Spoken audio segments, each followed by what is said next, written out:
Tiene el motor colocado en el sitio equivocado, tiene una suspensión delantera que no es precisamente la más elaborada, tiene una peculiar forma de conducirse rápido y a pesar de todo es probablemente el mejor coche del mundo. Yo soy Guille García Alfonsín, esto es Power Art con la energía de Total. Y esta es la prueba del Porsche 911 Turbo S, no has acertado, que en esta ocasión, y siguiendo con nuestro especial de cabrios, viene en versión descapotable.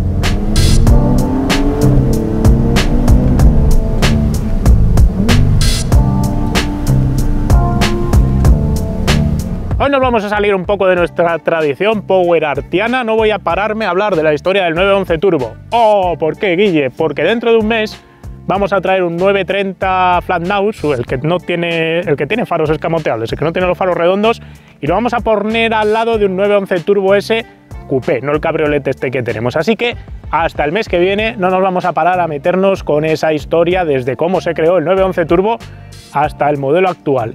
Entre tanto, nos vamos a centrar hoy justo en esta versión, en el 911 Turbo S descapotable. Lo que sí os voy a relatar es una breve historia sobre las variantes descapotables del 911 a lo largo de la historia. Pensadlo, el primer coche fabricado por Porsche como compañía independiente fue un Roadster, el 356 de carrocería de aluminio de 1948. De ahí en adelante las carrocerías descubiertas fueron algo continuo en la gama de Porsche, así se vieron los 356 Roadster, los Speedster, los Cabriolet. El problema para Porsche es que justo en las fechas en las que iba a lanzar el 911 en Estados Unidos, dio la casualidad de que Estados Unidos estaba sacando una nueva normativa de protección para los ocupantes. En esas épocas se estaba estudiando en Estados Unidos mucho lo que ocurría en las colisiones a los pasajeros y se pusieron muy cabezones con el tema de los descapotables. Exigieron a todos los fabricantes a presentar una especie de protección de sistema que protegiese a los ocupantes en caso de vuelco. Así que acabamos viendo cosas como el Golf con la barra esa, con el asa esa, para llevar la cestita de fresas, y Porsche se echó para atrás y no lanzó un 911 descapotable en esas fechas justo cuando lanzaba al mercado el 911. Fue esta regulación la que haría que la versión de techo descubierto original del 911 fuese el primer Targa original, un guiño a la mítica carrera Targa Florio en la denominación para un coche que tenía un panel de techo desmontable y que mantenía los dos pilares B uniéndolos por un elemento sólido a modo de barra de protección para casos de vuelco. El problema de las carrocerías Targa es que no te hacían sentir libre, no notabas el viento abrazándote, no notabas cómo te movía el pelo si es que tenías pelo, pero a pesar de ello, como no había otra opción en Estados Unidos, fue todo un hito el hecho del techo Targa y fue copiado hasta la saciedad, de los Nissanes a los Pontiac Firebird, pasando por los Toyotas en los años 80 y en los años 90, cada fabricante acabó sacando, si no era un techo en Targa, era un techo en T, con una pieza justo en medio sirviendo para rigidificar la estructura. Pero tras casi 2 décadas de ausencia, Porsche decidió que tenía que devolver un descapotable de verdad a la gama del 911. En realidad, más que una cuestión de decisión, se trató de una cuestión de oportunidad. En Estados Unidos, la ley al respecto de los descapotables acababa de ser derogada en 1980 y eso abría la posibilidad de recuperar la carrocería descapotable más tradicional. Pero el 911 tenía otro problema de fondo por entonces. El 911 originalmente estaba destinado a morir en 1981 para quedar reemplazado por el 928. Pero un cambio por parte del CEO de Porsche, Peter W. Schutt, en el último momento salvaría al 911 de la cancelación y a Porsche probablemente de la desaparición a medio plazo. Sea como fuere, como marca inequívoca del compromiso con el 911, para ese mismo 1981 se mostraría un concept car cabriolet del 911 Turbo en el Salón de Frankfurt. El 911 Cabrio se convertiría en una realidad en 1982 y a partir de ese momento y hasta hoy, prácticamente todas las versiones del 911 han contado con versión descapotable. Los turbos, los Carrera S, los Carrera 4S, los Carrera normales, las únicas versiones que no han tenido variante descapotable han sido los GT1, GT2, GT3 y todo ese tipo de coches más pensados en el circuito que en conducir por la carretera abierta. Resulta realmente relevante y curioso que además el coche pudiese convertirse en cabrio sin renunciar a sus 2 plazas de emergencia traseras y guardar la capota sobre la cubierta posterior, escondiéndose en el hueco que quedaba entre la cabina y el motor. El empaquetamiento del 911 tenía aquí un plus. Históricamente los problemas de los 911 Cabrio versus las versiones cerradas tenían que ver con los típicos problemas que tenía cualquier descapotable de la época, y es que eran coches menos rígidos estructuralmente, tanto a flexión como a torsión, y eso iba a hacer, sobre todo en las versiones con neumáticos más grandes y suspensiones más duras, léase los turbo, que el coche no fuese todo lo fino que tenía que ir en carretera. Así que nos vibraba la columna de dirección, el marco del parabrisas, el coche no iba exactamente por donde le pedías y además sufría cuando bajabas toda la potencia que tenía al suelo. Increíblemente, y a pesar de ello y haberlo descubierto Porsche cuando estaba desarrollando el coche, como el primer concept car que había sacado del 911 descapotable era la versión turbo, lo que hicieron los clientes fue empezar a pedirlo, como locos. Querían un 911 turbo cabrio, especialmente en Estados Unidos, y al final Porsche decidió que, aunque fuese complicado hacer la ingeniería de ese aparato y no fuese a ser tan preciso como la versión cerrada, en 1987 lo iba a poner en venta. Y fue todo un éxito, porque 1 de cada 3 Porsche 911 Turbo que se vendieron desde entonces eran versiones descapotables. Afortunadamente para los amantes de los descapotables, 34 años de evolución han servido para que la metalurgia y las soluciones tecnológicas hayan cambiado la manera de hacer descapotables. Hoy en día, en 2021, el Porsche 911 Turbo S Cabriolet apenas pesa 70 kilos más que la versión coupé, lo que representa alrededor de un 4% extra de peso, o lo equivalente a llevar un pasajero extra montado, mientras la resistencia a la flexión y a la torsión se cuida de tal manera que Porsche promete que no vamos a notar diferencias al volante. Algo que en un rato buscaremos comprobar. Además, no todo ha sido mejorar el comportamiento y la solidez. La seguridad también ha sido importante, especialmente con la llegada de los arcos de seguridad desplegables automáticamente en caso de riesgo de vuelco a partir de la generación 996, aunque ya en generaciones previas el uso de un marco de parabrisas extra resistente y una cuidada geometría trataban de evitar que la cabeza del conductor y del pasajero tocasen el firme en caso de vuelco. Hoy en día, al parecer, 1 de cada 3 911 que se venden son descapotables, y ahora es mucho más fácil entenderlo, por lo menos para mí, porque la evolución de la ingeniería y de las soluciones integradas por Porsche en este coche han permitido que ya no tengamos ni los problemas de flexibilidad ni los de rigidez y apenas tengamos 70 kilos extra de peso para la versión abierta versus la cerrada. Así que la única razón que te puede quitar querer el descapotable es que te vayas a meter mucho en circuitos. Si te vas a comprar un GT3 es obvio que no exista un descapotable, porque ahí sí que vas buscando las décimas, la precisión, la trazada milimétrica, pero para todo el resto de usos más lúdicos, más tranquilos, más de GT, el hecho de poder descapotar el coche, sobre todo en algunos mercados como Reino Unido o en Estados Unidos, en la zona de California o en la de Miami, tiene mucho sentido y tiene lógica que Porsche consiga colocar muchas más unidades de un coche tan exclusivo, voy a decir, o de delicatessen, con el techo abierto. Esto, como os decíamos al principio, es un 911 Turbo S Cabriolet. El 911 Turbo aspira a ser el coche total, potente, rápido, capaz, con una motricidad a prueba de bombas, pero al mismo tiempo suficientemente cómodo y viable para ser usado como coche a diario sin demasiados sacrificios. Y hasta diría que algo más discreto en el plano estético que un MG GT que pasaba ayer por el canal.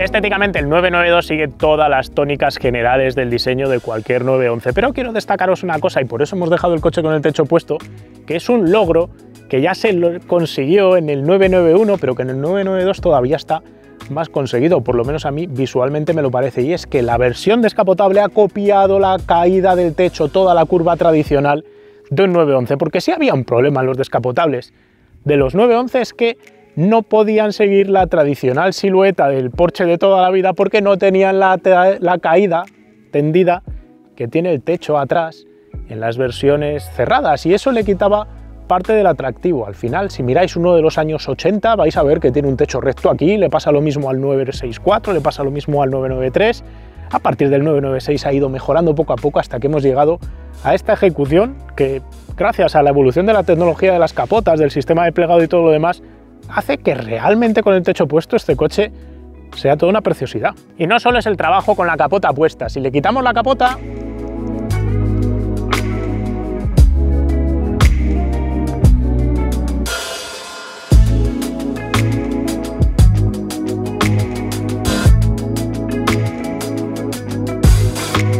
se ha creado una cubierta de motor más elevada en la parte trasera que nos intenta recordar a los 911 Speedster, en lugar de dejar todo el peso aquí caído y que no abrace hacia arriba esta parte del eje trasero sobre la propia capota, lo cual le hace que tenga más dinamismo porque no tiene el culo caído de la misma manera que lo tendría al quitar el techo un 911 hace un par de generaciones. Yendo ya por detalles, empezando por la parte delantera, tenemos los faros redondos de toda la vida de Porsche, salvo cuando hicieron el 996, ahí la liaron un poquito, ¿no? Esta vez han evolucionado el diseño respecto a la generación anterior, se ha integrado una especie de carcasa negra, se ha jugado más con los LEDs, con una especie de partes de luz que salen hacia adelante. Tenemos los 4 puntos de luz diurna ya que se han integrado como mirada tradicional para todos los Porsches.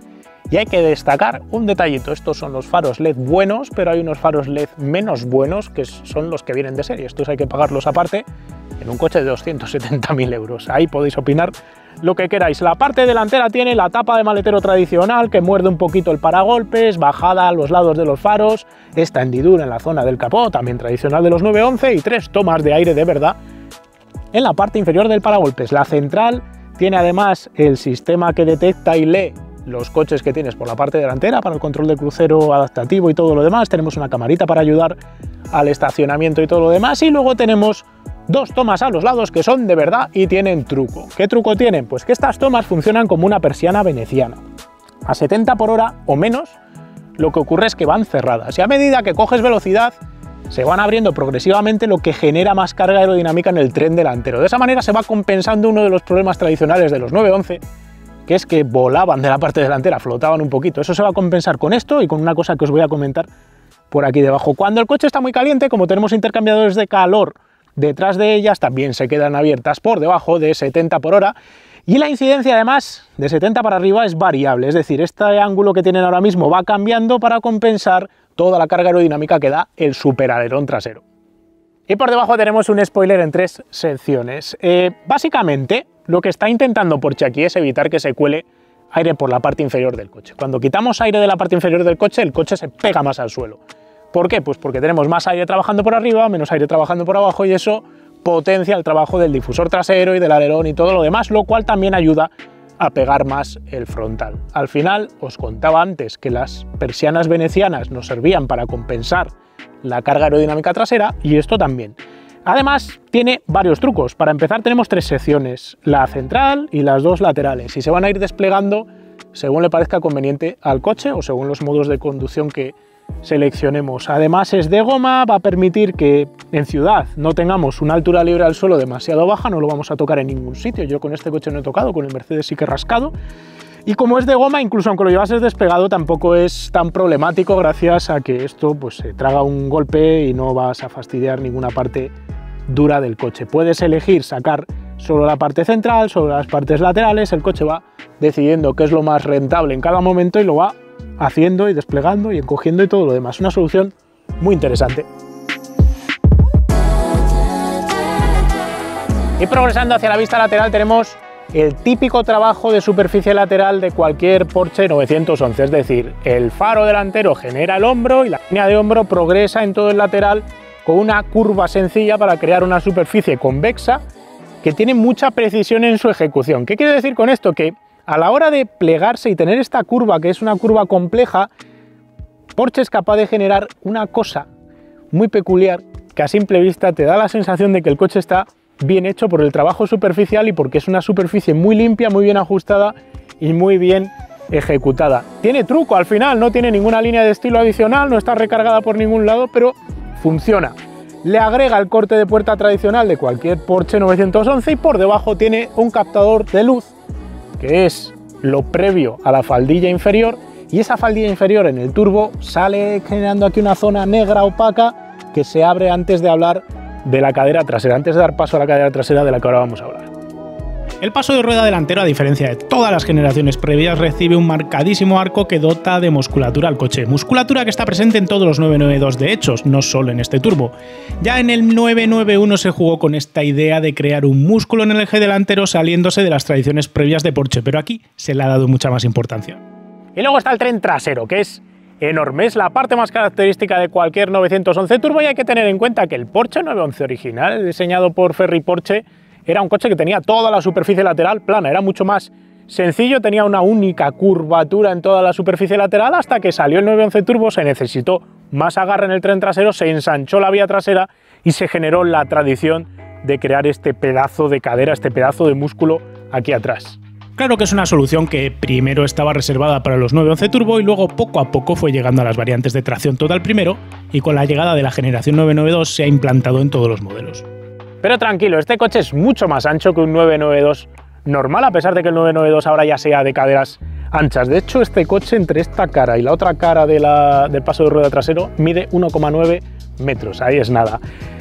Hace falta ese extra de anchura por dos razones. Una, para cubrir los 315 milímetros de anchura que tenemos en el neumático trasero, ese pedazo de neumático, y también para generar esta zona para la toma de aire que va a servir para cumplir funciones en la parte trasera del motor. Todo el hombro lateral se convierte, aquí se desarrolla en una cadera supermasiva trasera, mucho más bestia de la que habíamos visto en generaciones pasadas, por una sencilla razón, y es que esta vez no solo se desarrolla lateralmente, sino que lo hace de manera tridimensional. Así que tenemos la cadera que sale, vista en planta, también tenemos esta forma de curva que intenta agazapar el coche hacia adelante, le mete mucha más altura, mucho más músculo en esta zona de lo que era tradicional en un 911, que siempre fue un coche de culo caído, que parecía que tenía la trasera un poco más caída. Aquí progresivamente, generación tras generación, del 997 en adelante, se ha ido levantando esta zona, generando cada vez más músculo en esta zona, y ahora, como ya tenemos esta suerte de curva que sale hacia arriba, directamente vemos esa tridimensionalidad, esa parte que sale, esa tridimensionalidad así, y cuando ves el coche por detrás, pues también obviamente sale hacia afuera y está cortado a los salami, al bies en esta zona, para darle todavía más musculatura. Y además Porsche ha hecho las cosas bien, no ha hecho la chapuza de colocar un aletín de plástico para poder cumplir con la legalidad vigente en cuanto a superficie de neumático vista en cualquiera de los ángulos. Así que un 10 a la ejecución de este coche, que para mí ha ganado todo. Y por cierto, os quiero decir que este es el típico coche que si lo ves en vivo llama mucho más la atención que en foto o en vídeo, especialmente con este color que es negro, y al final cuando grabas un coche negro nunca termina de funcionar visualmente como funciona en persona. Por detrás la ejecución también es una maravilla. Tenemos una única línea LED que conecta los dos laterales del coche, que es la que sirve para hacer de luz de posición roja. Porsche puede justificar el uso de esta línea y no decir que está haciéndolo porque ahora es tendencia con la tecnología LED, porque básicamente la tenemos desde el 964, integrada en muchísimos modelos de Porsche, y además se ha trabajado aquí con un gusto por los pequeños detalles, por la calidad y por la ejecución. Por ejemplo, el hecho de tener el piloto tridimensional que se mete hacia adentro, jugando con la parte inferior. Luego las letras Porsche aquí en 3 dimensiones saliendo por debajo, la forma de cola de pato, el alerón encima, toda la ejecución de la trasera está muy bien pensada y muy bien cuidada en los pequeños detalles, una cosa que muchas otras marcas podrían mirar a la hora de ejecutar sus traseras de coche. Tenemos la zona del 911 con el logo 911 clásico y el del turbo también, que es clásico, colocado casi horizontal, que nos permite verlo cuando nos acercamos al coche, y luego han utilizado un truco muy curioso que es colocar las dos salidas de escape, que son de verdad, no son de mentira, son marcos que abrazan, sí, la salida de escape genuina. Pero Porsche ha utilizado una treta, que es que las luces de la matrícula de tecnología LED, como está cortada esta zona en línea recta, iluminan las cosas de escape cuando es por la noche, así que te da todavía más empaque y más sensación cuando lo ves por detrás.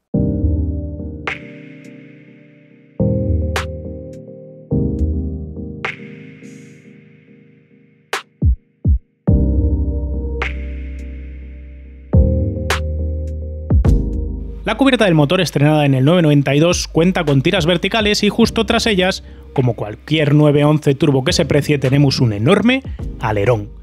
En esta ocasión es un elemento de altura e incidencia variable que cumple numerosas funciones. Tiene 3 alturas de trabajo y 3 inclinaciones posibles, con lo que puede pasar de una configuración de baja carga a una de máxima carga, y también actuar como aerofreno en frenadas desde alta velocidad o como estabilizador en casos de conducción sobre mojado. Además, ese modo de conducción sobre mojado tiene truco, ya que el coche cuenta con un detector de asfalto mojado que avisa al conductor para que éste actúe activando el programa de conducción sobre mojado en cuestión, aunque ya el ABS y el SP cambian su programación automáticamente aunque el conductor no toque nada. Con todo, el 911 Turbo S de la serie 992 es, al menos a mi juicio y gusto personal, el 911 Turbo más bonito desde hace ya un buen puñado de décadas. Probablemente me atrevería a decir que es el que más me gusta desde el 993. Y digo esto por detalles concretos. Se ha perdido la curvatura de ciertos elementos como las tomas de aire frontales para pasar a líneas más rectas, más técnicas, más germanas, más puras.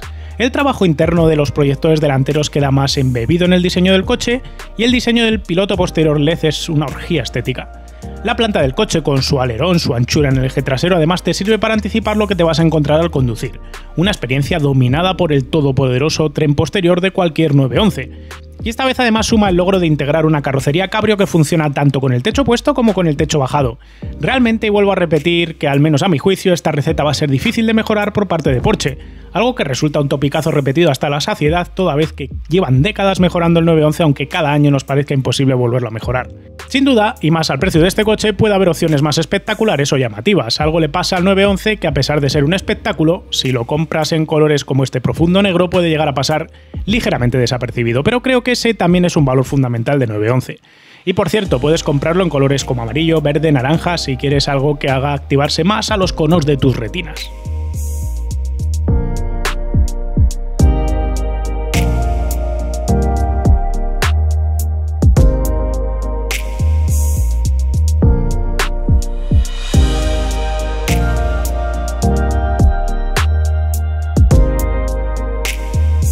Si hay otro aspecto que puede destacar de un Porsche 911 o de un Porsche en general es la calidad de ejecución de sus interiores. En ocasiones han fallado, solo hay que recordar el 996, saludos Fer, que se deshacía por dentro algunos plásticos, se pelaban, aquel coche no estaba a la altura de un Porsche, pero quitando esa única excepción, todos los demás que han salido de los talleres de la fábrica alemana tenían una ejecución soberbia. De hecho, si mañana tuvieses que diseñar un coche desde cero y te tuvieses que fijar en cómo tiene que sentirse un interior, el primer coche que te recomendaría yo para copiar, fabricante, sería este.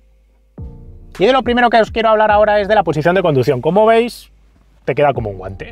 El volante justo donde quieres, redondo, no tiene nada plano por aquí abajo, es perfecto. Diámetro relativamente reducido, no es exageradamente grueso, es grueso justo donde hace falta que sea grueso para que cuando lo coges, este coche es el típico que hay que coger a las 3 menos cuarto, tengas esta zona para parar tus pulgares de salirse. Las levas son relativamente pequeñas, pero están bien situadas para trabajarlas, no se quedan fijas en la columna de dirección, giran con el volante, pero como tiene una dirección relativamente rápida, no he encontrado ninguna situación en la que tuviese que manotear el volante conduciendo rápidamente y al final no he tenido que necesitar usar las levas sacando la mano y viendo dónde había quedado cada una. Eso sí, si te pones a derrapar, sí que puede ser que en el contravolante puedas perder la leva de sitio y te falte a la hora de meter otra marcha. La pedalera está perfectamente situada, pero desplazada a la derecha, como en cualquier Porsche 911, donde siempre se mete el paso de rueda delantero dentro de la cabina. Cuanto más ha crecido la rueda delantera, más se ha ido metiendo y eso hace que el reposapiés esté un pelín desplazado hacia la derecha, pero como no hay embrague,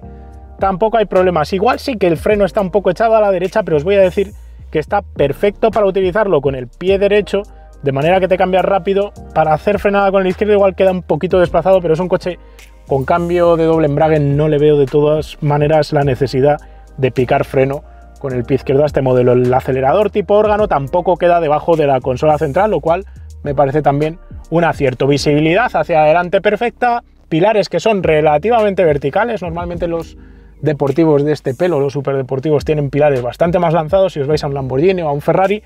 En este coche, como está el parabrisas un poquito menos inclinado, ganamos visibilidad y control. Y si recordáis, ayer os decía que en el AMG GT se metía demasiado el retrovisor y nos tapaba cuando estábamos intentando entrar en rotondas, algo que también me ha pasado, por ejemplo, con los Z de Nissan. Pues aquí, no sé cómo lo ha hecho Porsche, pero es capaz de colocar el retrovisor un poquito hacia abajo para que tengamos buena visibilidad en ese ángulo y al mismo tiempo tengamos buena visibilidad hacia atrás, que además nos la regala, como en todos los Porsche 911 Turbo, para ver hacia atrás cómo tenemos esa super cadera y en este caso esa super toma de aire, cosa que también motiva a la hora de conducir. Lo que sí que se ve mal es en el 3/4 trasero, sobre todo si tienes la capota echada, porque tenemos un super pilar C teórico súper grueso que nos complica un poco la vida, pero tenemos un montón de cámaras para ayudarnos a aparcar y maniobrar o incluso salir marcha atrás cuando estamos aparcados, que nos va a arreglar ese problema, porque este coche está hecho para conducir mirando hacia adelante, no mirando en 3/4 trasero. El volante, que además os decía antes que era un placer por ser redondo, tiene varias cosas curiosas más que me parecen interesantes de comentar. Tenemos el selector de modo de conducción, que se ha puesto ahora de moda colocarlo en esta zona de todos los volantes. Tiene además un tacto maravilloso, como todos los mandos del coche, y los dos mandos del volante con el control del volumen y el cambio de canción de ruleta, cosa que está mucho más conseguida y lograda que utilizar zonas táctiles. Aquí se lo puede aplicar Volkswagen para el Golf y quitarse de integrar este tipo de sistemas. Los asientos son súper cómodos, tienen reglajes todos los imaginables posibles y aunque parezcan más planos de lo habitual, agarran perfectamente al cuerpo al mismo tiempo que tienen suficiente mollido como para que vayas cómodo largas kilometradas. El cuadro de instrumentos es una delicia, un cuentavueltas analógico trabajado con un acabado maravilloso, con un velocímetro anidado y una posición centrada justo para que te concentres en lo que toca, que es conducir. Las dos pantallas LCD de los lados son una maravilla en resolución, antirreflejo y presentación, pero quedan algo cubiertas por el aro del volante, cosa típica de cualquier 911 al intentar mirar los relojes laterales de los años 60. Luego tenemos el sistema de infoentretenimiento, con una pantalla que exuda calidad y además no atrapa huellas al tocarla y responde inmediatamente. Está bien ordenada, es intuitiva y con un buen navegador. El único problema que le hemos encontrado es que no tiene conectividad con Android Auto y se queda solo con la de Apple, cosa que nos dice mucho sobre el móvil que suelen tener los propietarios de estos coches. Más abajo tenemos los mejores mandos físicos del mercado. Tenemos una suerte de teclas de piano para cubrir varias funciones, un botón programable de acceso rápido a la función que queramos y a su lado un botón para activar el escape deportivo y al extremo de más allá un botón para activar el modo deportivo de la suspensión, que al hacerlo trabaja tanto sobre las estabilizadoras, sobre el programa de los amortiguadores y hasta sobre los tacos de motor de dureza variable que soportan el motor y la caja de cambios. Tocar cada uno de estos botones es un placer sensitivo con un clic y un tacto que solo si los has probado puedes notar. Pasa lo mismo con los mandos del climatizador físicos, que son deliciosos, y las zonas táctiles pero con clic para otras funciones que quedan fijas y claras como el desempañado de las lunas. El mando para el cambio, similar al de un Golf, está a eones por tacto y calidad que el del Volkswagen. Y es que no se trata de diseño interior del coche, sino de percepción continua en cada mando o material que tocas. Es sencillamente todo perfecto, del tratamiento de materiales a los ajustes de los paneles, el tacto de la moqueta o el del cuero. Y como buen 911, tiene 2 más 2 plazas, es decir, tenemos plazas traseras. Ahora vamos a comentar eso de plazas traseras y lo que quiere decir, 2 más 2. Yo me puedo sentar aquí y, bueno, para empezar no me caben las rodillas y no puedo mover el asiento. De hecho va a tener que venir Diego a mover la banqueta un poquito hacia adelante.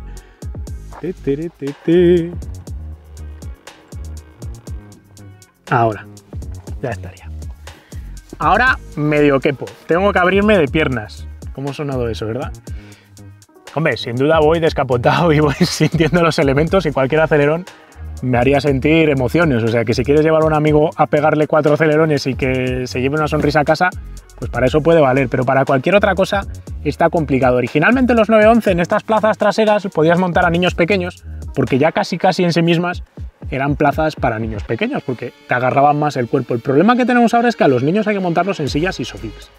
Y el truco es que aquí no cabe una silla Isofix normal. De hecho, hay una pegatinita en esta puerta donde pone que Porsche te recomienda utilizar la única silla que vale para niños en esta zona trasera. De hecho, hay un acople para poder llevar un cuco o llevar una Isofix especial aquí trasera, porque una normal que tengáis en casa, mi Recaro, por ejemplo, no caben aquí atrás. Vais a tener que llevar al niño aquí delante y no creo que queráis dejar a la madre sentarse aquí porque no me parece el mejor sitio para colocarse precisamente. Maleteros. Tienes el maletero delantero de 128 litros, bastante aprovechable, y luego el espacio tras los asientos delanteros, que Porsche los contabiliza como 200 y pico litros adicionales para llevar maletas, mochilas o lo que sea. La moraleja de todo esto es que para 2 personas el 911 puede ser un perfecto gran turismo para irse de una escapada de una semana o más. Como suele pasar con estos coches de este tipo, vamos a decirlo así, no lo hemos podido meter en el elevador nuestro de nuestro taller. ¿Por qué? Pues porque tenemos que hacer filigranas, porque las patas de nuestro elevador son demasiado altas para lo bajos que van estos coches. Así que, como no vamos a fabricar rampas enormes de madera porque no hemos tenido tiempo para hacerlo, no lo hemos podido levantar. Vais a ver los bajos del coche en el taller de Balleros entremezclados con planos técnicos de Porsche, mientras os explico sobre el propio aparato, como hacíamos a la vieja usanza en los vídeos de hace más de, ¿qué?, 2 años, algo así, como os voy explicando las partes técnicas del aparato. Para empezar, os quiero hablar de la estructura del aparato. Desde la generación pasada, como Porsche vio que se le estaba yendo de las manos el crecimiento del coche y potencialmente el crecimiento de peso también, empezó a aplicar una serie de tecnologías ultra complejas para mezclar múltiples materiales para crear la estructura del aparato. Cada vez tiene más aluminio, el 992 tiene más piezas, todo, por ejemplo, todo este paño lateral es de aluminio y antes era de acero en el 991, con la idea de ir recortando peso y obligando también a la hora de fabricarlo a utilizar tecnologías cada vez más completas en las uniones y en el propio desarrollo de la metalurgia que se implica para crear un 911. Toda la piel externa del coche está efectuada en aluminio. También son de chapa de aluminio las estructuras portantes delantera y trasera. Se incluyen secciones de aluminio extruido para crear las dos vigas principales de absorción de impactos frontales y las traviesas del piso del coche. Se emplea fundición de aluminio de alta presión para crear las cazoletas donde se abrazan los conjuntos muelle amortiguador delanteros y también el túnel de transmisión, así como la zona de soporte del puente trasero con la caja de cambios y el propulsor. Al acero conformado por estampación en caliente se le dejan funciones donde su elevadísima rigidez es vital, como la traviesa tras los asientos posteriores y la parte interna del marco del parabrisas. La parte externa del citado marco es de chapa de acero y entre medias se emplea una avanzada técnica multimaterial con plástico reforzado por fibra de vidrio y una espuma expansiva para conseguir un marco más rígido y al mismo tiempo 2 kilos más ligero que el del cabrio anterior. El pilar A, hasta la base del coche, está hecho también de acero estampado en frío y luego se trabaja con diversas técnicas de ensamblado para poder asociar todos estos múltiples materiales entre sí sin generar corrosión, como técnicas como el remachado, la soldadura por fricción, el atornillado o el adhesivo. El resultado de todo esto es que el coche pesa un 7% menos que la generación anterior. Y diréis, pero Guille, si miro la ficha técnica resulta que este coche pesa más que la generación anterior, no un 7% menos. ¿Dónde está el truco? El truco está en que el monocasco, lo que es el chasis, lo que son las puertas, lo que son los paños de la carrocería, las aletas, el capó delantero, el capó trasero, sí son un 7% más ligeros, pero es el uso de ciertos elementos y componentes de serie especialmente lo que hace que el coche pese hasta 40 kilos más que el 911 Turbo S cabrio de la generación anterior, porque este coche, por ejemplo, lleva de serie los frenos carbonocerámicos, lleva de serie las estabilizadoras activas, lleva de serie otra serie de elementos como la dirección en el eje trasero, que al final van sumando kilos y que implican que el coche vaya más equipado y eso también suba la tara de peso respecto a generaciones anteriores. Aún así, con todo son 1.785 kilos lo que pesa, y si miras un 996 Turbo Cabrio, pesa exactamente lo mismo que este coche. Lo cual me parece todo un logro, porque el 996 es más pequeño, es menos potente, es más estrecho, y al final han pasado un montón de años donde se han incluido un montón de cosas como airbags por todos los lados, sistemas de conducción automatizada y un montón de historias, y a pesar de ello Porsche ha mantenido el peso bajo control.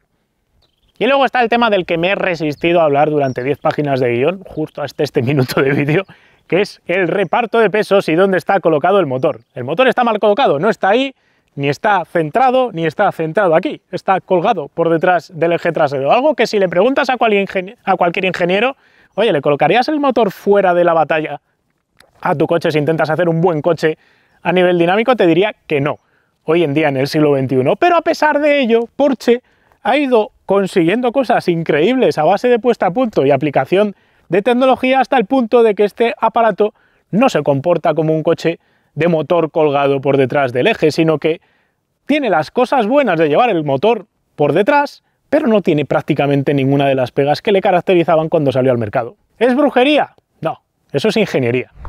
Conviene repasar históricamente de manera breve porque es esto así. Ferdinand Porsche diseñó el Beetle de Volkswagen y ya lo hizo con el motor colgado por detrás por una serie de razones constructivas que tenían que ver fundamentalmente con dos parámetros.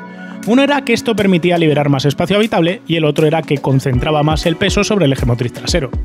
Colocar más peso encima de las ruedas motrices te garantiza más motricidad, especialmente si lo haces en las ruedas traseras, ya que cuando aceleras hay una transferencia de pesos dinámica hacia atrás que sobrecarga todavía más el tren posterior, lo que aún incrementa más esa capacidad de motricidad. Los Porsche, cuando se decidieron a crear sus propios deportivos, no tenían recursos económicos para empezar un diseño de cero, y aunque en su pasado habían hecho coches de motor central como los Autoneon de Gran Premio y 16 cilindros o el Italia 360, para crear el 356 tuvieron que aprovechar el motor y la transmisión del Beetle, y eso implicó colgar el motor por detrás del eje trasero. Eso caracterizó históricamente a los Porsche, deportivos de enorme motricidad en tiempos donde eso era un plus importante. No solo eso, colgar el motor por detrás del eje trasero hacía que estos coches contasen con 4 plazas y se mantenía una distancia entre ejes reducida, lo que propiciaba agilidad. Cuando llegó el momento de diseñar el nuevo Gran Turismo en la forma del 911, en Porsche se marcaron un solo camino: mantener las claves genéticas de la marca, y en esas estaba colgar el motor por detrás del eje trasero, algo que se ha mantenido inalterado hasta hoy. Así que tenemos ahora mismo las cosas claras en cuanto a cosas positivas de tener el motor colgado por ahí detrás. Tenemos 2 plazas extra detrás de los asientos delanteros, tenemos mucha más motricidad y tenemos un coche que es fiel al ADN del 911 original, pero también tiene sus pegas, y la principal pega es una combinada, la del momento polar de inercia, que es más elevado que un coche con el motor más centrado, y la posición del conjugado de inercia. Diréis, ¿y qué leches es eso? Bueno, tal y como os conté ayer en el vídeo de la MG GT, este es un vídeo técnico que os contaré otro día aparte para explicaros justo de qué va ese término. Pero resumiéndolo rápido todo, si colocas muchos kilos lejos del centro de gravedad del coche, subes el momento polar de inercia. Si además combinas ese gran momento polar de inercia con una batalla reducida, lo que va a ocurrir es que el coche va a ser torpe en los cambios de dirección, resistiéndose a girar y dándote la sensación al volante de que el coche gira por detrás del eje trasero cuando metes el volante. Además, esto provoca efectos secundarios adicionales. De que metes el volante a que el coche empieza a girar pasa un tiempo, y cuando el coche alcanza el radio de giro que quieres y dejas de meter más volante, el coche da una sensación de flanear del tren trasero, algo que os hemos contado en varios coches en los últimos años, como el GR Supra o el AMG GT de ayer. Lo curioso de todo esto es que no hay que tener el motor colgado por detrás del eje trasero para tener un problema con el momento de inercia o tener un problema con el conjugado de inercia. Basta con tener una batalla relativamente corta para mucho momento de inercia para tener esta problemática. Así que si te compras un todoterreno con un pesadísimo motor de fundición que está sobre o por delante del eje delantero y tienes mucha carrocería hacia atrás, puedes tener muchísimo momento polar de inercia y a pesar de ello no tener el motor descolgado por detrás como tiene este aparato. Así que no es coto exclusivo de este aparato esa problemática. Y de hecho no es que no sea solo coto exclusivo de él, sino que el 911 ha sido uno de los coches que mejor ha trabajado con estas complejidades técnicas de su disposición mecánica, pero siempre ha tenido una problemática concreta que era cuando lo llevabas al límite. Porque recuperando lo que os decía hace un segundo, el coche se hace más torpe al iniciar el viraje y luego flanea un poco al llegar al apoyo franco, pero si has provocado el coche para que gira abruptamente al principio de la curva, esos flaneos ocurren al alcanzar el apoyo franco y pueden llegar a romper el agarre de las ruedas traseras, y es ahí donde las cosas se complican. En un Audi de motor colgado por delante del eje delantero, cuando se pierde la trasera, si se llega a perder, el coche empieza a rotar sobre sus ruedas delanteras con poco momento polar de inercia, ya que casi todo el peso está ahí encima. Así que es relativamente fácil controlar esa eventual rotura de agarre. Es torpe, por tanto, pero no crítico.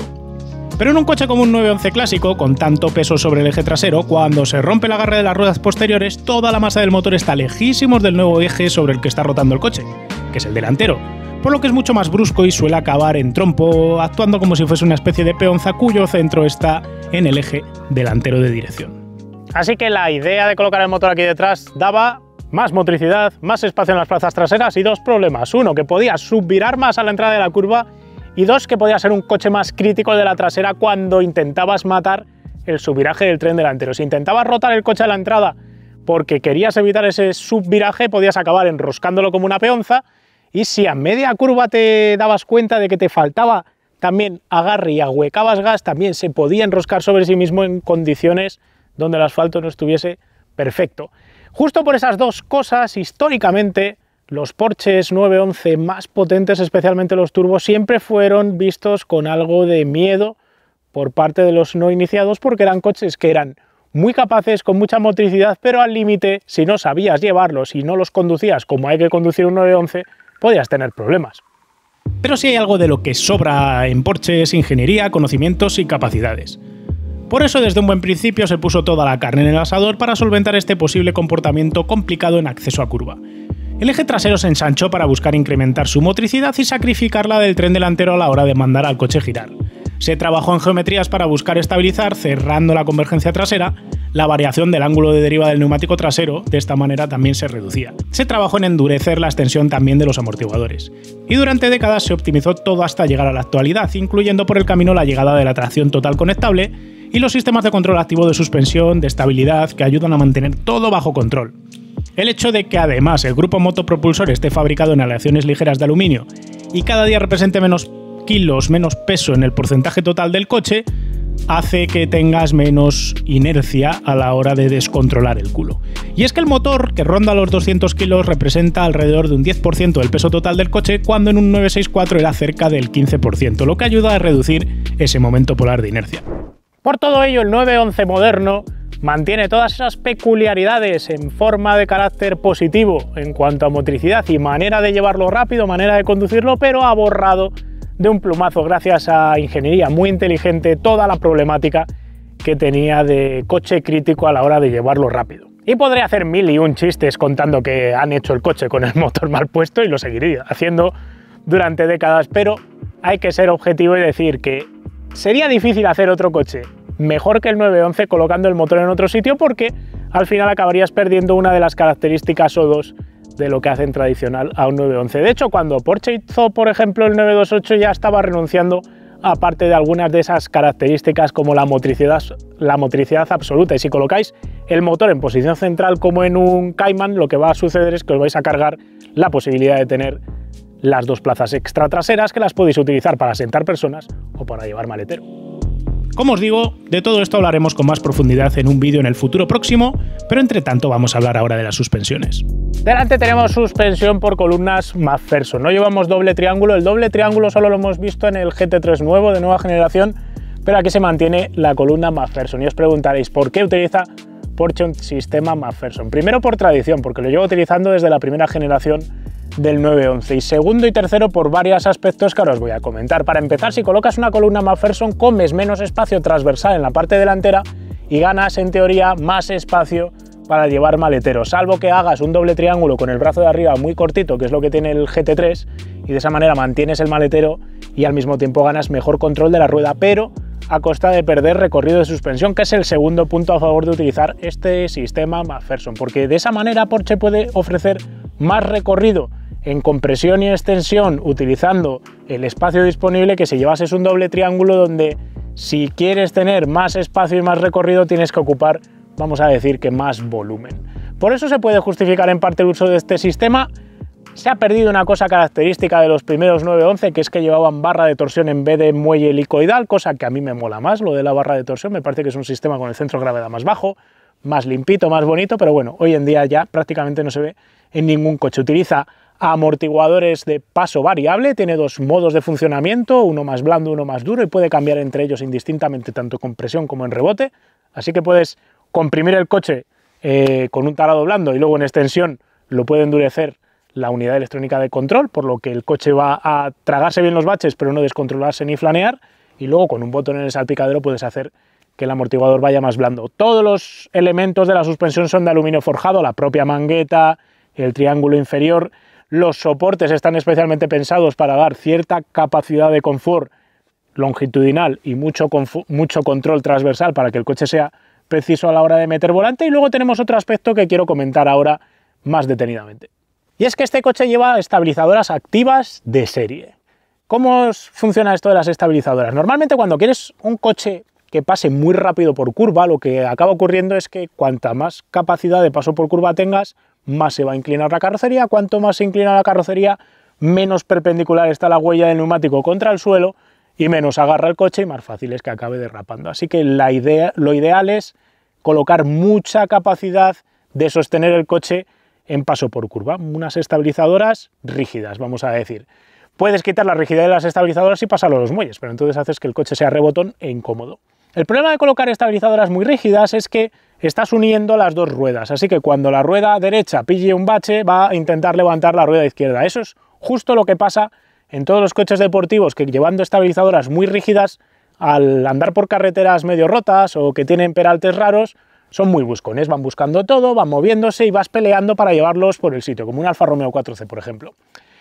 ¿Qué solución le ha dado Porsche a esto? Colocar barras estabilizadoras activas. En realidad no tiene una barra estabilizadora al uso, sino que lleva dos cilindros hidráulicos actuados mediante control electrónico, que lo que hacen es dejar libre la rueda para que se mueva verticalmente cuando pilla baches, cuando vas en línea recta, por ejemplo, o cuando pillas un bache en pleno de apoyo, pero al mismo tiempo controla el balanceo de la carrocería con ese actuador hidráulico, haciendo que el coche incline muy poquito y haciendo que de esta manera tengamos la huella del neumático más perpendicular al suelo, lo cual también ayuda porque como tenemos menos control de caída al utilizar una McPherson que una doble triángulo, utilizar las estabilizadoras activas aquí consigue ese doble efecto. Me parece una genialidad. ¿Por qué no se utilizan más? Porque son caras y porque son pesadas, pero en un coche de 1,7 toneladas ya creo que lo del peso ha pasado a un lado.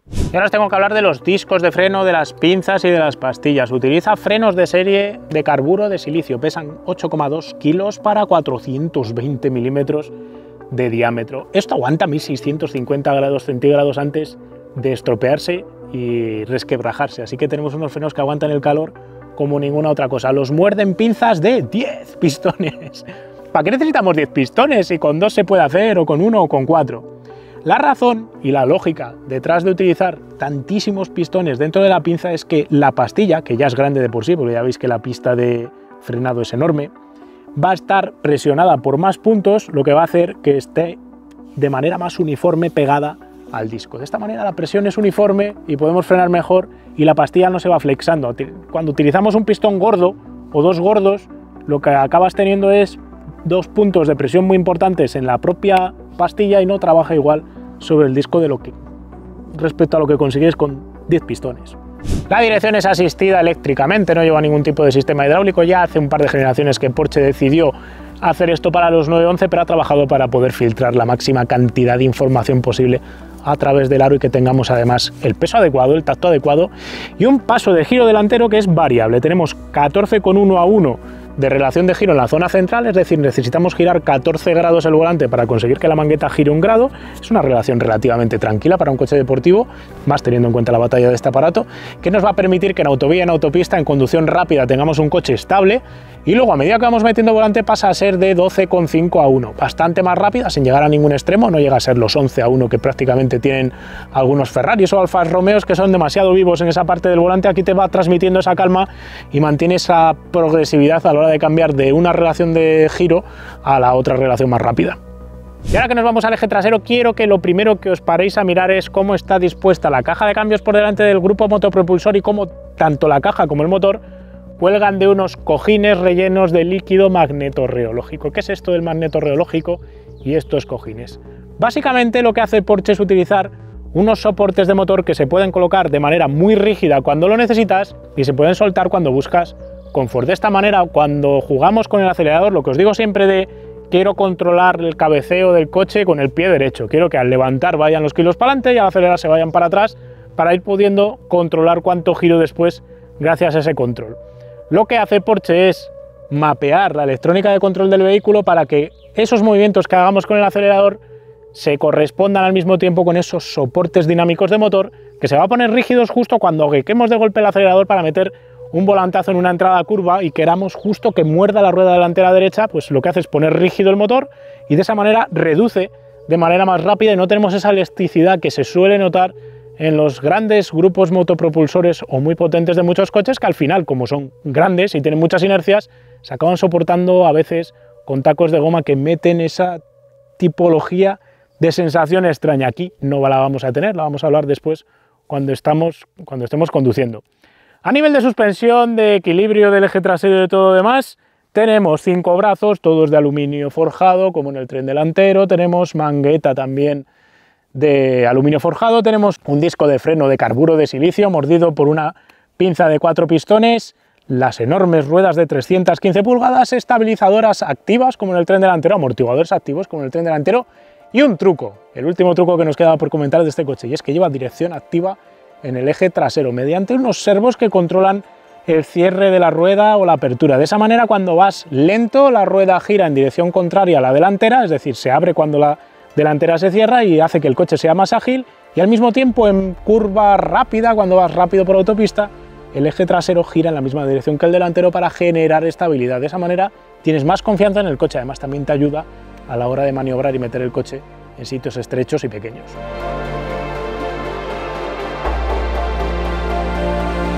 Si el mundo fuese distinto ahora al abrir esto veríais el motor, si viésemos un 964 algo veríais, pero aquí no se ve nada. Espero que los planos que vamos a grabar esta tarde donde Valleros con el palo nos dejen ver algo del motor, aunque como también lleva un cubre bajos y todo lo demás, pues va a estar complicado.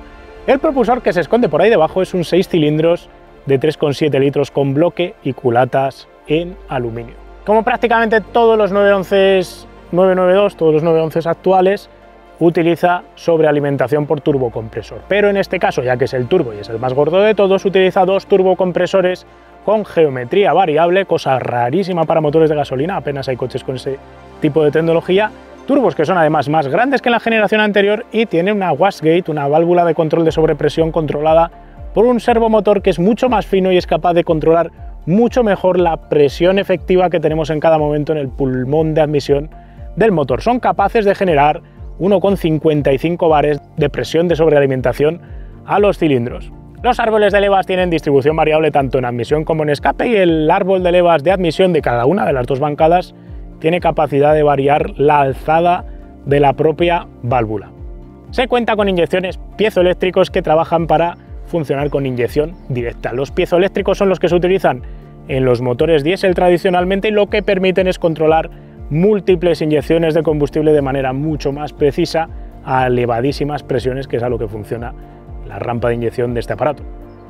Y la última cosa que me queda por decir del motor es que tiene lubricación por cárter seco, algo ya tradicional por parte de Porsche y que viene bien porque al final, al ser un motor boxer, ya tiene un centro de gravedad muy bajito, y quitar el recolector de aceite de debajo y llevárselo a otra zona y utilizarlo de esa manera permite que el motor esté más bajo, más cerca del suelo, el coche tenga más paso por curva y al mismo tiempo nos garanticemos la lubricación bajo cualquier tipo de circunstancia, por muy fuerte que pasemos las curvas.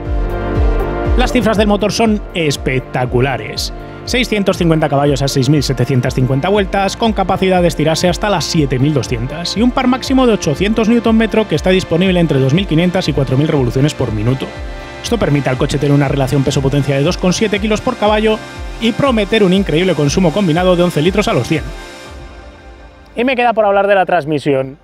Es una caja de doble embrague de 8 relaciones, colocada a continuación, propio propulsor saliendo hacia adelante y luego con el eje secundario reenvía el par hacia atrás y lo distribuye en las ruedas traseras a través de un diferencial con bloqueo electrónico. Es decir, es un diferencial abierto convencional que tiene una serie de discos de embrague que se van apretando mediante control electrónico y se empieza a bloquear. Así que se puede bloquear y hacer que las dos ruedas traseras vayan solidarias o que progresivamente se vaya bloqueando para mejorar la capacidad de controlar la motricidad del coche. Lo que no tiene es capacidad de distribuir independientemente el 100% del par a cualquiera de las dos ruedas.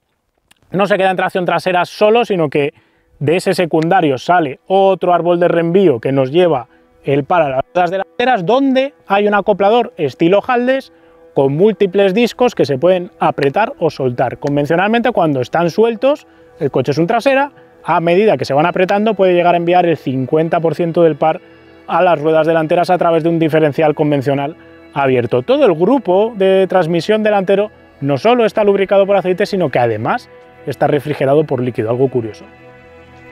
Así que sí, la técnica da para un vídeo independiente al uso y aún nos habremos dejado cosas por contar, pero toda la técnica no tendría sentido si luego no tiene aplicación práctica. Y basta tratar de cronometrar el coche para descubrir que toda la inversión realizada aquí tiene reflejo inmediato. El 60 a 100, 1,2 segundos le cuesta. El 80 a 120 por hora, 1,3 segundos. El 0 a 200, menos de 9 segundos. La punta dice Porsche que se queda en 330 por hora, mientras anuncia un 0 a 100 en 2,7 segundos, que si te pones cabezón aún lo puedes bajar una décima fácilmente. Nunca probé un coche tan rápido, nunca me dio un coche tan rápido, y de hecho es un coche más rápido que algunos coches de carreras con los que he trabajado de la categoría GT3 en línea recta. Corre tanto que duele el cuerpo.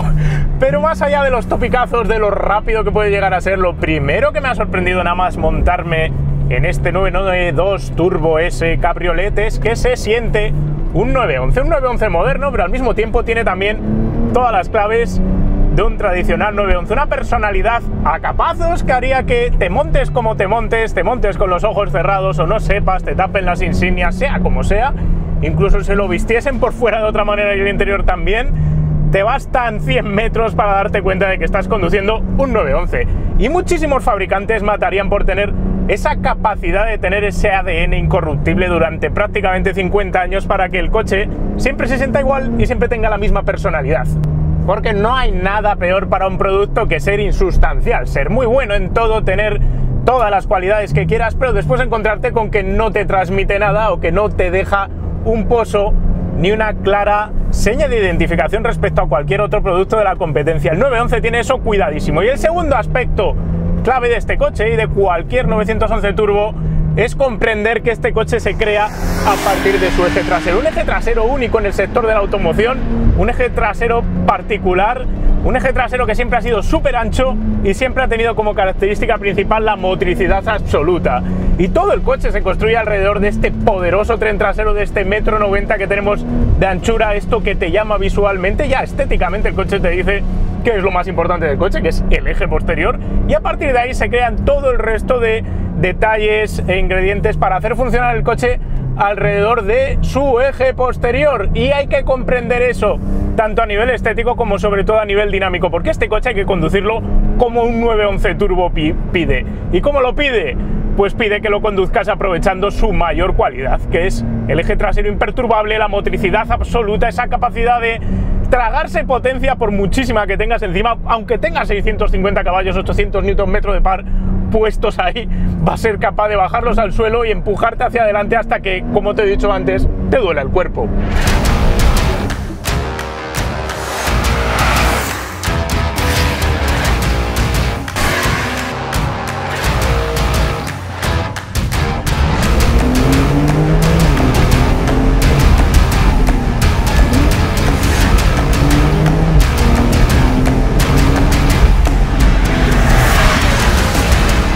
Entender cómo aprovechar el eje trasero te va a ayudar a sacarle partido al coche, a hacerlo funcionar, a poder ir rápido y disfrutar de él, pero cada día es un coche menos exigente y se está convirtiendo paso a paso, generación tras generación, en el mejor coche del mundo. Sinceramente, así de sencillo queda.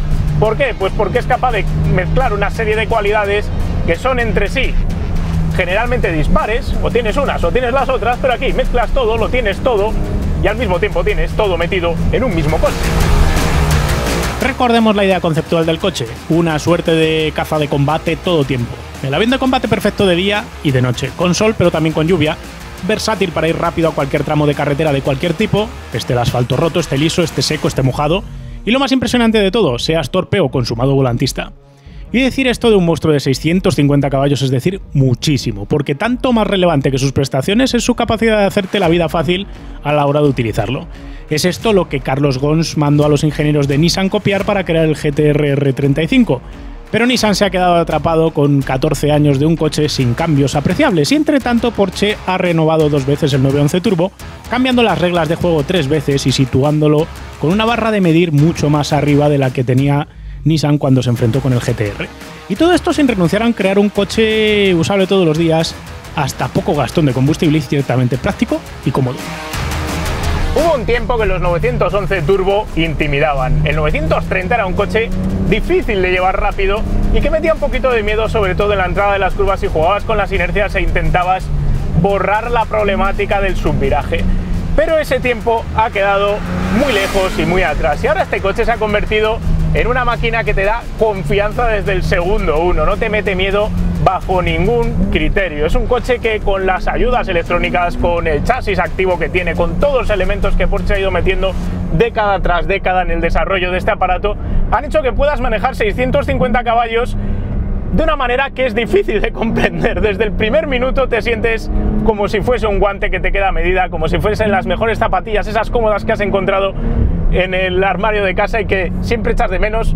Es lo mismo, te lo pones, lo tienes apretadito al cuerpo, sabes exactamente lo que va a hacer, te lo está diciendo y es capaz de bajar toda esa potencia al suelo y aprovecharla prácticamente por muchos muñones que tengas en vez de manos. Da igual lo torpe que seas, manocazo, que el coche te va a permitir explorar límites siempre y cuando le dejes que sigan trabajando todos sus sistemas para sacarle el máximo partido, pero te puede llegar a sorprender lo fácil que es ir rápido con este coche y esa sensación de confianza que te empieza a dar.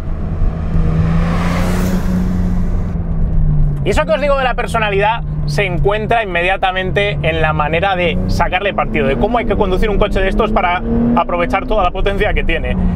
Lo primero que hay que hacer es frenar fuerte y a frenar además recto, entrar progresivamente en la curva sin ser demasiado agresivo con el volante y a partir de media curva aprovechar la excelsa motricidad que tiene. Así se conduce un 911. Un 911 no se puede conducir saturando el tren delantero, no se pueden pegar grandes volantazos a la entrada de las curvas, hay que confiar en la entrada progresiva, aprovechar el paso por curva, porque justo cuando estás en medio de la curva apoyado este coche agarra una barbaridad. Le hemos visto marcar un G&M de aceleración lateral que en un coche de calle es una salvajada. Pero es que no se trata de eso, no se trata de ese paso por curva en medio, sino que hay que ser cuidadoso a la entrada, masajear el volante, entrar progresivo y una vez que estás dentro, como os digo, una vez que estás apoyado puedes abrir el pedal del gas sin contemplaciones, a pesar de saber que tienes 800 Nm bar, aunque tengas 650 caballos, 450 iba a decir yo, aunque tengas 650 caballos puedes abrir sin contemplaciones, sin miedo a perder la trasera, porque va a ser capaz el coche de bajar toda la potencia atrás. Y una vez que has saturado las ruedas de atrás, antes incluso de que empiece a derrapar, va a empezar a enviar par al eje delantero, va a empezar a hacer trabajar el diferencial autolocante trasero, Va a trabajar también con la guiñada de las ruedas traseras a base de ir girando milimétricamente los motorcillos que giran las ruedas traseras, y va a conseguir bajar la potencia, y no te lo vas a creer, te vas a pegar al asiento y vas a llegar ya a la siguiente curva como una exhalación, y vas a tener que volver a repetir el proceso, clavar frenos, frenar despacio y recto, meter volante progresivo, acelerar pronto y aprovechar esa motricidad.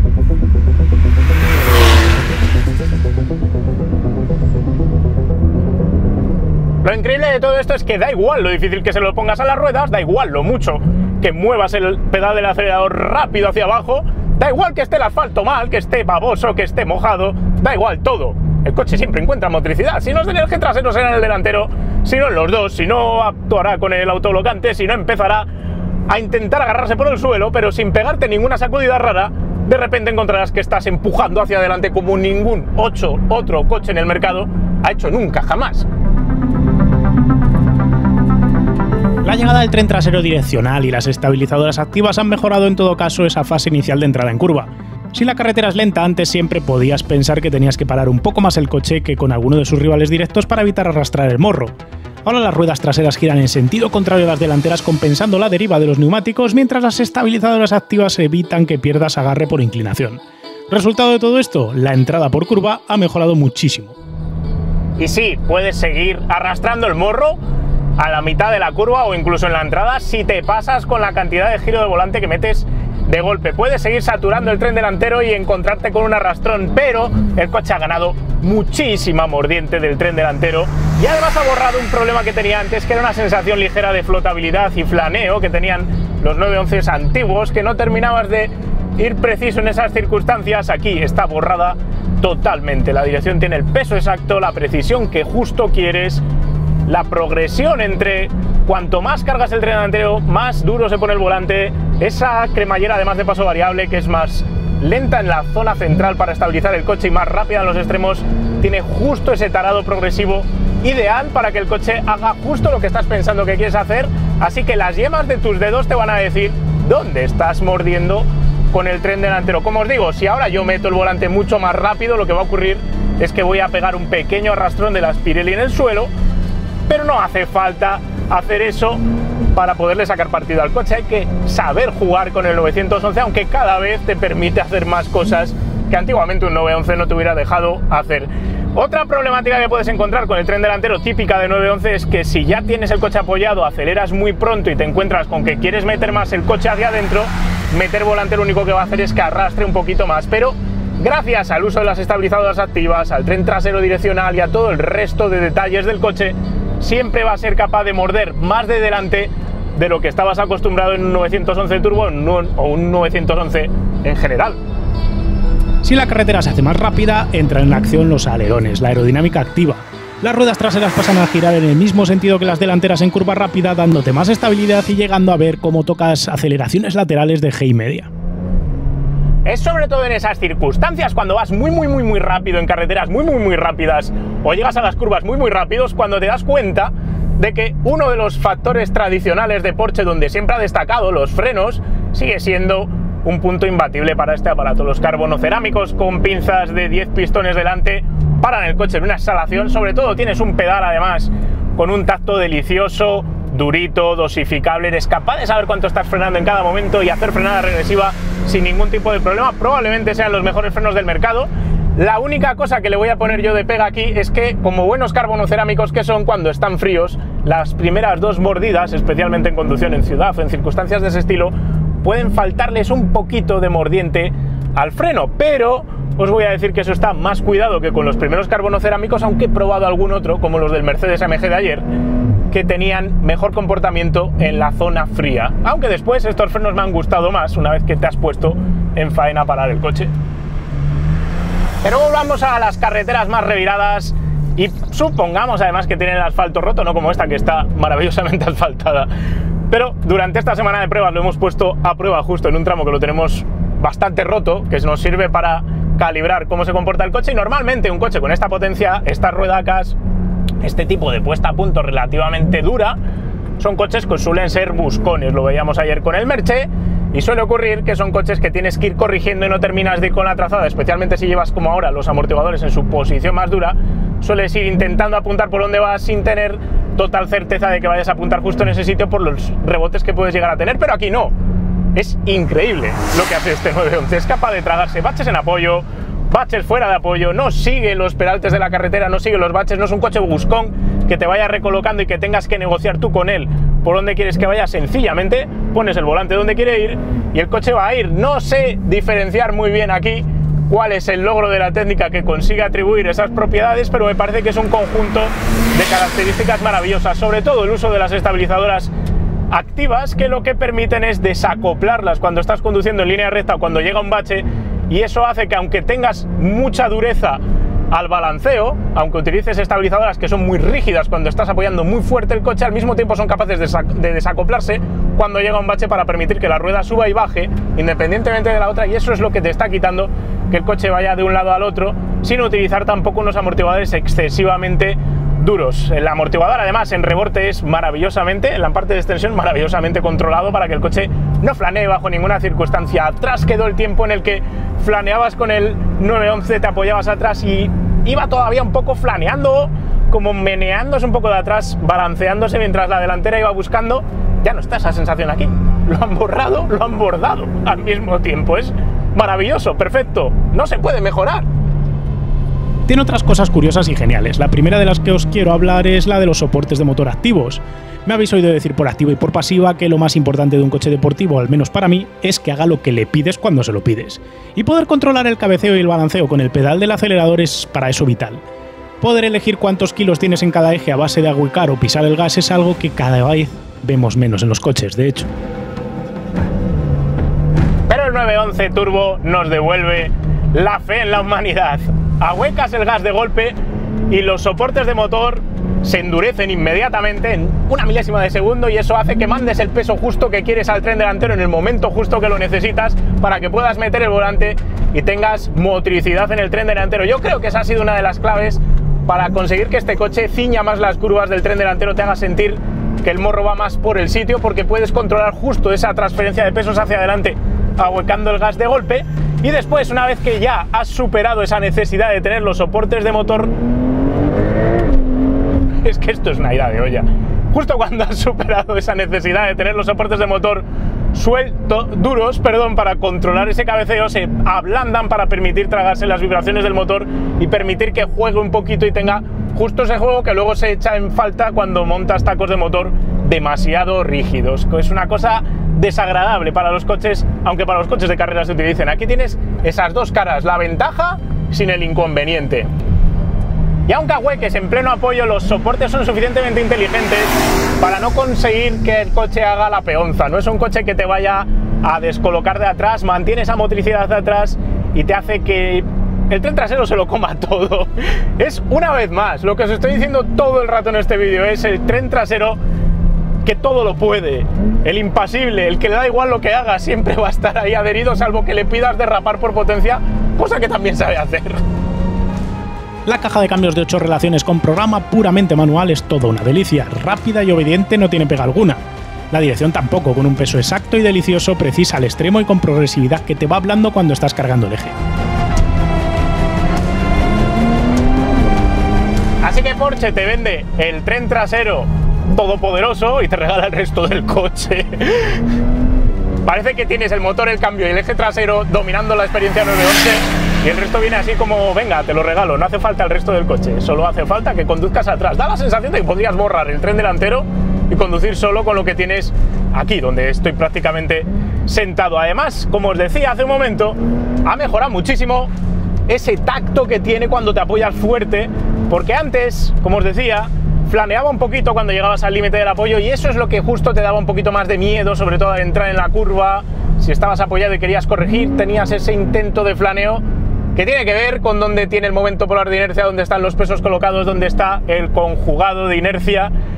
Pero aquí, gracias a las estabilizadoras activas, gracias al control de la extensión del amortiguador, gracias a todo eso, es capaz de tragarse todas esas problemáticas del pasado, borrarlas y dejarlas sin ningún tipo de validez. Y de hecho llega a llamar la atención porque este coche teniendo una geometría que sobre el papel debería de ser peor que alguno de sus rivales, tiene menos sensaciones de tener el motor colgado por detrás o tener mucho momento polar de inercia que otros coches que hemos probado. De hecho, en Mercedes AMG, que probábamos ayer, en su versión original tenía más flaneos del tren trasero que este coche, a pesar de tener sobre el papel una mejor disposición mecánica. El Toyota Supra también sufre más ahora de esos balanceos del tren trasero, de ese flaneo al límite, que aquí no está. Increíble. Y mientras todo esto está sucediendo, te das cuenta de que además la tonelada con 7 que pesa, que os lo he dicho antes, se me ha olvidado directamente, no se nota. Nissan, por ejemplo, con el GT-R, que tiene un coche que pesa prácticamente lo mismo, lo tiene mucho más difícil a la hora de borrar el peso cuando estás conduciendo rápido con él. Aquí es que no se nota. Tiene que ser el trabajo de todos esos elementos inteligentes que tiene el aparato que lo disimulan. Tampoco es que sea nuevo lo de el 911 Turbo de tonelada 700, porque viene siendo así prácticamente desde el 996, especialmente para los cabrios. Pero bueno, ¿qué queréis que os diga? ¿Se puede cruzar de atrás? La respuesta es que sí, que se puede, por pura potencia y pidiendo a los sistemas de ayuda a la conducción que te dejen hacerlo. Pero en carretera abierta no creo que ningún ser humano cabal vaya a buscar esos límites con esta pegada y esta potencia. Pero un 911 es mucho más que ir con el cuchillo entre los dientes, es pasárselo bien, y pasárselo bien bajo cualquier circunstancia al mismo tiempo que poder utilizar el coche todos los días. Si quitamos el ritmo, si digo voy a ir un poquito más suave, sigue siendo un coche que se disfruta, sigue siendo un coche que te divierte y sigue siendo un coche que te hace notar la carretera. Puedes hacer cambios de derecha a izquierda vertiginosos, puedes ir notando cómo pasan los kilómetros, cómo fluye, cómo se apoya. Puedes aprovechar de cuando en cuando un acelerón sin tener que ir a tope, puedes no achucharrar los frenos y aún así los vas a disfrutar. Es un coche que no se nota además demasiado seco ni demasiado duro de suspensión, incluso cuando vas suave. Normalmente cuando un coche se pone a punto para tener pasos por curva de 1 G y medio, barbaridades así, lo que suele ocurrir es que solo trabaja cuando vas muy fuerte, es cuando realmente notas que el coche fluye, y en el resto de las circunstancias el coche como que bota un poquito sobre la carretera. Nos pasó con el GR Yaris. En la versión con el paquete de circuito lo que ocurría es que o ibas a saco o el coche os decía que me parecía que iba un poco más duro de lo que realmente necesitaba ir, y no terminabas de disfrutarlo a mitad del rendimiento. Si ibas a un 60-70% de las capacidades del coche, aquí no. Aquí no notas que el coche rebote aunque vayas más suave. Empiezas a notar que el coche se lo traga todo. Puedes quitar el programa de conducción deportivo de los amortiguadores y todavía va a fluir más y te va a acompañar en la carretera sin tener esa sensación que a veces te queda de los coches de todo lo puedo y no te doy nada de diversión porque no vas a saco. Aquí no sucede eso y me parece realmente llamativo. Pero no se puede quedar todo ahí. Hay que hablar también de qué ocurre cuando conduces más suave, cuando decides utilizar el coche para las otras muchas cosas que tiene que servir un 911, especialmente el 911 Turbo, que tiene que ser el coche para todo. Bajas el ritmo, aplicas el modo confort y te encuentras con un coche cómodo y rapidísimo para ir por autovía. A pesar de las épicas ruedas traseras de 315 milímetros de sección, en autopista no te vas a encontrar corrigiendo todo el rato, aunque eso sí, es más probable estadísticamente pillar baches, pero no es ya uno de esos coches que había que estar todo el rato diciéndole por dónde quieres ir. Es un Gran Turismo genial, probablemente como no haya otro en el mercado para cruzar continentes. Y luego miras el consumo y alucinas, ya que es capaz de hacer 9 litros a los 100 en este tipo de uso, con 650 caballos, sí. Increíblemente, con este coche se puede callejear fácilmente. Basta mirar las cámaras de ayuda al aparcamiento para controlar los sitios estrechos, tener en cuenta, como en cualquier Porsche de eje ancho trasero, que el coche es más estrecho adelante que de atrás, así que tienes que tener un poco más de ojo cuando te metes en algún sitio un poco más complicado para no arrastrar de atrás. Pero una vez que tienes en cuenta esos dos aspectos, este coche lo podría conducir cualquiera para ir a hacer la compra, porque tiene un programa confort donde el acelerador no llama demasiado par de golpe, te permite conducir suavemente, el volante es suficientemente suave, no es incómodo. Te podría pasar como con un Golf. Incluso tiene hasta espacio de maletero para llevar las cosas, un equipo de sonido cómodo, unos asientos cómodos, un buen climatizador. ¿Qué más quieres? A estas alturas de vídeo puedes que te estés pensando por qué no he hablado de que el coche es descapotable. Y es que os he explicado cómo va un 911 Turbo S, porque este coche, a pesar de ser cabrio, prácticamente va igual que el coupé, lo cual habla muy bien del trabajo que ha hecho Porsche para endurecer el chasis y evitar que flexe o que tenga cosas feas, comportamientos extraños y raros por culpa de ser descapotable. Es un coche que ahora podemos coger y bajar de 60 por hora, quitamos el techo y se va a disfrutar exactamente igual con techo que sin techo. No hay ninguna diferencia. No vas a notar pérdida de rigidez, lo único que vas a notar es más brisa. Obviamente, si quieres ir dándole caña, puedes dejar las ventanillas laterales subidas y sacar un paravientos trasero que lleva. Con el paravientos puedes ir a 120 por hora por autovía con 79 decibelios de ruido, que no es mucho, es más que con el Mercedes AMG GT que probábamos ayer, pero menos que en bastantes descapotables, así que es un coche de esos que en autopista, autovía se puede disfrutar descapotado.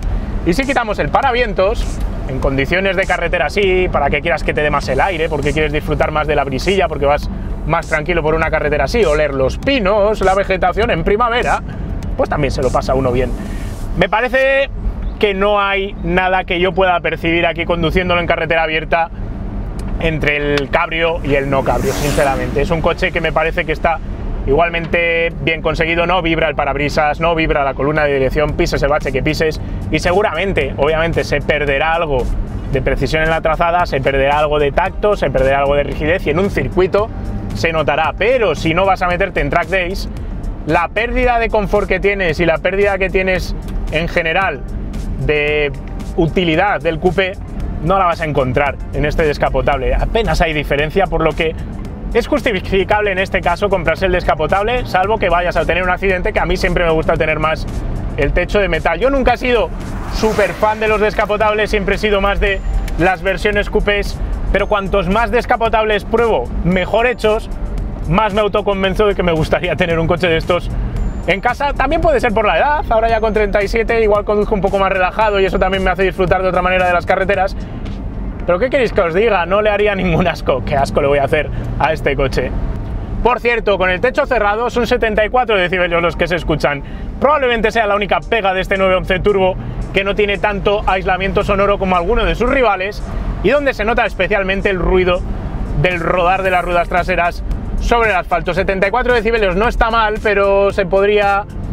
Y ya lo mediremos, a ver si en el coupé suena un poquito menos y se llega a esos 72, 71 decibelios, que sería lo ideal para terminar de redondear este coche en el aspecto de tragautobans a 200 por hora, porque aunque el equipo de sonido te puede cubrir ese extra de rumorosidad, no deja de ser un poco más molesto que si tienes un coche más silencioso. ¿Qué os voy a decir?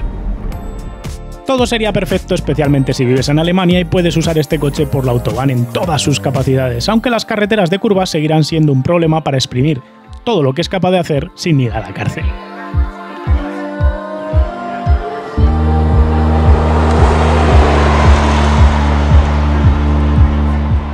Sí, señores, probablemente sea el mejor coche del mundo, como decía aquel anuncio de la cerveza.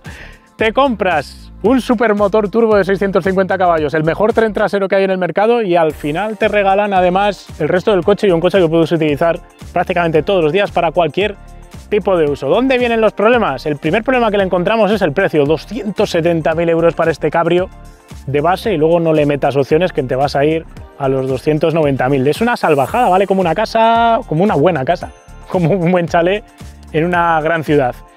Pero el tema del precio se te va a borrar de la cabeza rápidamente si comparas un coche equivalente a este y buscas qué tarifa de precio tiene. Si buscas un coche que corra como este aparato, se comporte como este aparato, puedes irte a un McLaren, a un Ferrari.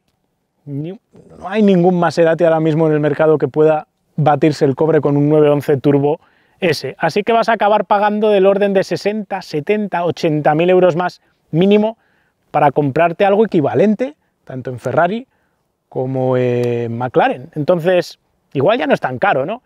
Y además tienes que sumarle una ventaja tremenda a este aparato, porque si te compras el McLaren, si te compras el Ferrari, si te compras eventualmente un Aston Martin, si Aston Martin acaba haciendo un coche a este nivel, vas a tener coches que no son tan utilizables en el día a día, porque lo maravilloso del 911 es que es capaz de hacerlo todo y hacerlo todo bien, y además lo hace bien independientemente que sea de día o de noche, con el asfalto liso, con el asfalto roto, lloviendo o en seco. Es el único superdeportivo que yo conozco que puedes conducir prácticamente con un nivel medianamente bajo de capacidad de control del coche en una situación de lluvia sin que estés viendo venir la luz al final del túnel. Así que en eso, hoy por hoy, no hay nada equivalente en el mercado. Es el 911 Turbo, es el coche total por tanto. El gran turismo con prestaciones de superdeportivo ejecutado con una calidad inmejorable, fácil de llevar y con motricidad inigualable. hasta podemos decir que es algo discreto sin perder espectacularidad. No canta coche de 300.000 euros como canta un Ferrari, es más coche y menos objeto de muestra de poderío económico.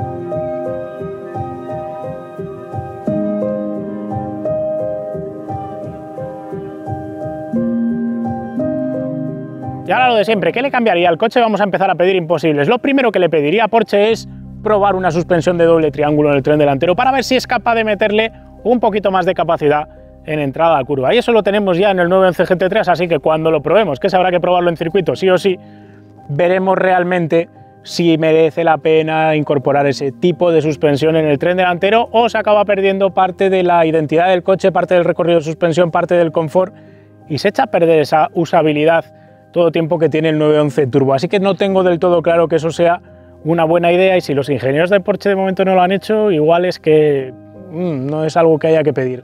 Más cosas a cambiarle o que yo pediría, la sonoridad. Le quitaría un par de decibelios de ruido a este coche, no por nada, no me parece espectacularmente ruidoso, pero viendo que Mercedes con el AMG GT ha conseguido un coche un poquito más silencioso, no estaría de más conseguir que este cabrio lo fuese.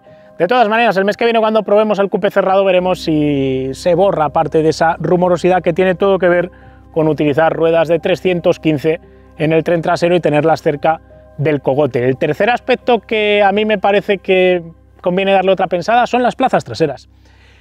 Históricamente te cabían niños.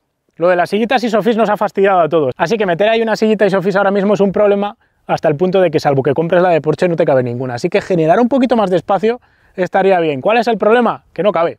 Ya es un coche de 1,7 toneladas, ya mide 1,9 metros de ancho, está el motor ahí detrás. Veo muy difícil conseguir ese sueño de meter ahí una plaza de niños, algo que se integrase en la propia forma del asiento, ese respaldo y estuviese homologado para llevar niños pequeños, pero te condenarías a comprar el coche solo para una edad de tu hijo. Ante la duda de cabrio coupé, yo siempre he sido más de coupé que de cabrio, pero viendo que este coche lo hace todo bien, que no se retuerce y que la pérdida de prestaciones es mínima, tal vez merezca la pena perder el techo para ganar la sensación de la brisa, especialmente cuando circulas algo más tranquilo. Supongamos que ahora has visto este vídeo, te has enamorado y quieres comprarte un Porsche 911 Turbo S, cabrio o no cabrio, pues te vengo con un chasco. Hay una lista de espera de prácticamente 2 años. Tal es la demanda y la combinación que tenemos con que ha habido virus, ha habido menos producción y todo lo demás que se ha puesto la cosa realmente complicada. Pero vamos a buscar aún así, a ver si por Wallapop aparece alguno del 2020 al 2021. Pues mira, tenemos aquí un Turbo S Cabriolet, como el que hemos probado, pero de otro color, carrera 4 y ya está, no hay mucho más. Hay una unidad. Esto sí que no lo esperaba, sinceramente, porque teniendo en cuenta la lista de espera que hay, pues tenemos aquí en Aguilera Auto Premium, que está en San Sebastián de los Reyes, este con 3.702 kilómetros, combinación de color distinta, una capota roja, pintura azul, tapicería color cuero clarito, beige, vamos a decir.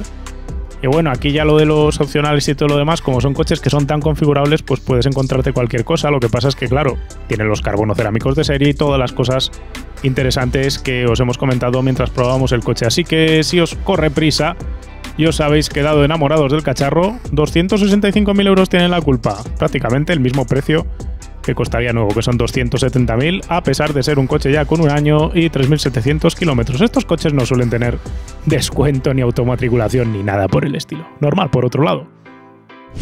Y ya está, no tengo nada más que contar. Esto es Mary Poppins hecha coche con 4 ruedas, prácticamente perfecto en todo. Yo me lo compraría, pero eso sí, lo cogería amarillo, naranja o verde, probablemente amarillo, que es lo que me entraría por el ojo, y con las otras llantas que estaba ahí enredando en el configurador, y así me quedaba perfecto. Si os han quedado dudas, preguntas, cuestiones del coche, las podéis dejar en los comentarios. Si os ha gustado el vídeo, que ya sé que ha sido largo, pero merecía la pena, dejadnos un me gusta, y si no os habéis suscrito ya, suscribiros si no queréis perderos más contenido de este estilo. Nos vemos pronto con otro coche. Un saludo.